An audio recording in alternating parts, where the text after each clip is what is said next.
It's not a sprint, and it's not even a marathon.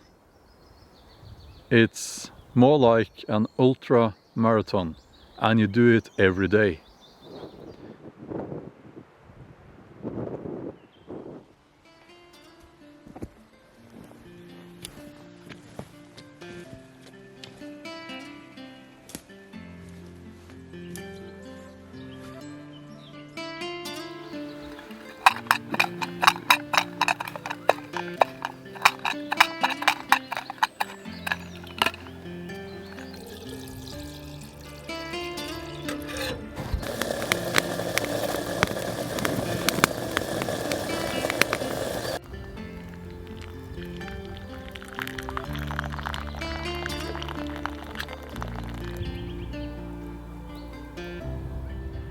This is a requested video.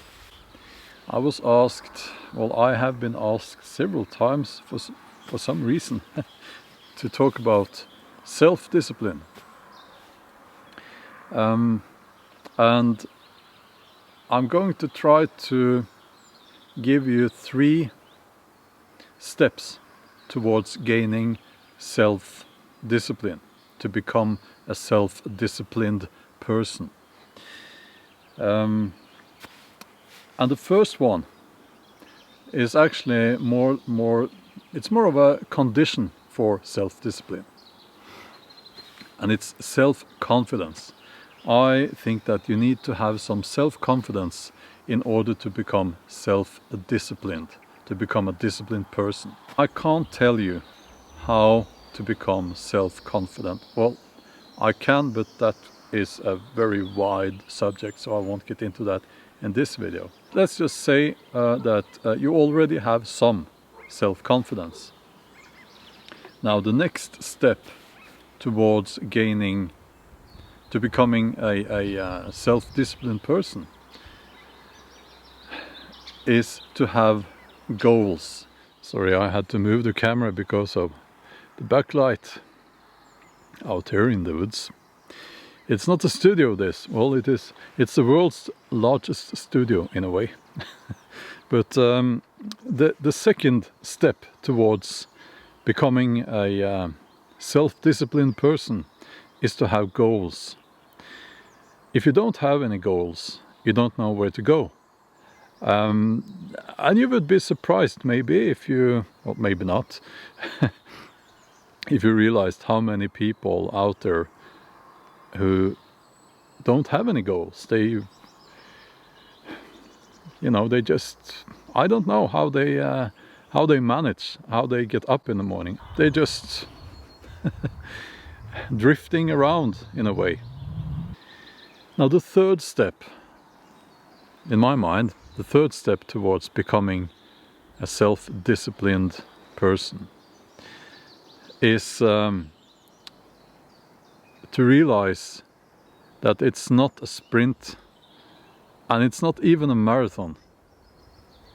It's more like an ultra marathon, and you do it every day.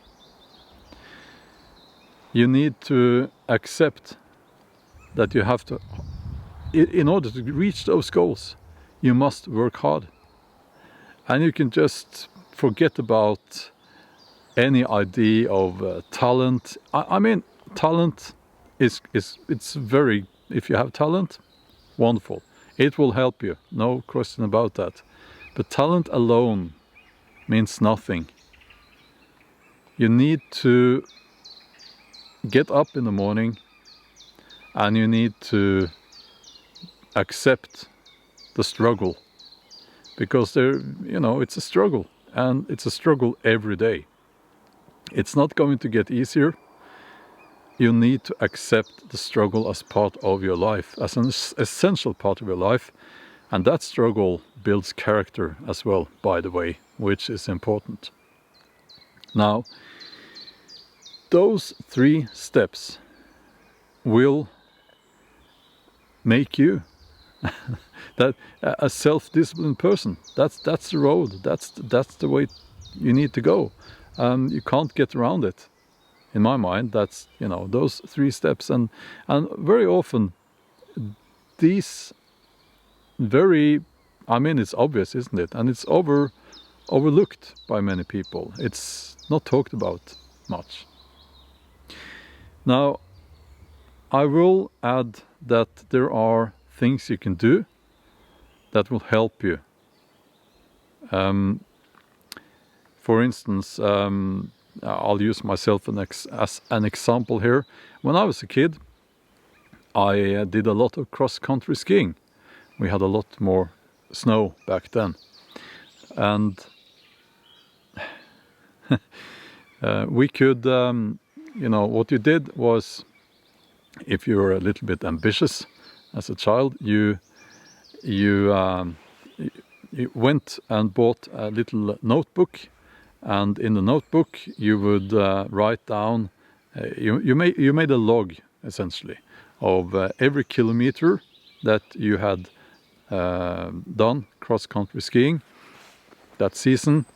You had to be out almost every weekend cross-country skiing to reach that level, to reach that number of kilometers that you needed to get a little tiny badge that you could put on your jacket.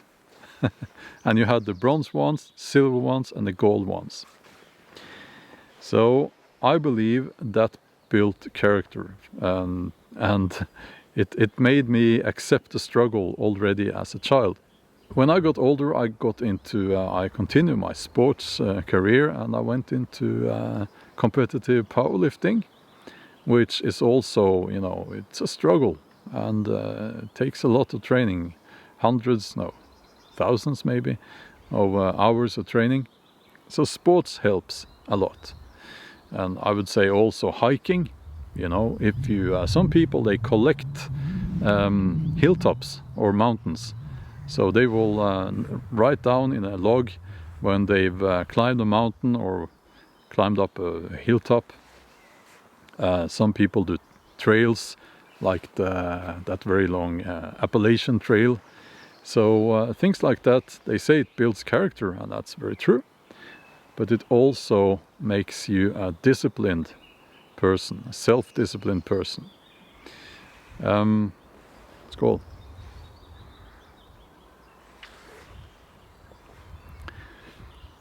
Now, I think I would like to add this. We have, here in the West, sadly, we now have a culture where we blame other people. So if you don't have success, it must be for some reason outside of yourself. So we have people, they blame the system, they blame the government, they blame racism, they blame women, they blame men, you know. And my attitude towards that is that, first of all, life is not fair. The world is not fair. It has never been fair. It will never be fair. You can't do anything about that.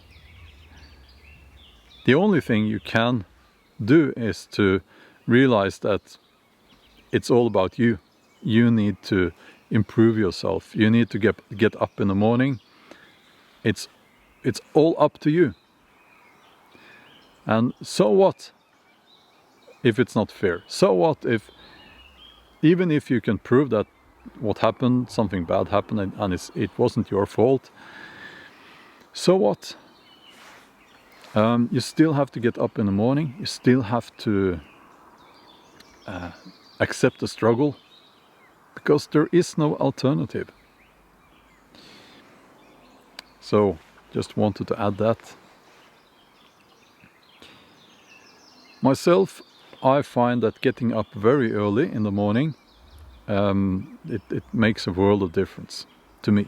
Not all people are like that, but I feel that if you can get up at 4 or 5 a.m. and start working, I work from home, so that makes it easier. But even if you don't work from home, you can get up 4 or 5 in the morning. You can go running. You can go to the gym. Well, when this pandemic thing is over, you can do some reading, you can do something to improve yourself and build your character. So I think it's very healthy, very wise to get up very early in the morning. Not everyone is like that, but it works for me. There's a lot of wildlife around now. I think it's because we have less cars, less... yeah. So I walked straight past a roe deer on the way up here. So yeah, it's not all bad, is it? Yeah, I think that's all. Have a wonderful day and take care. Bye bye.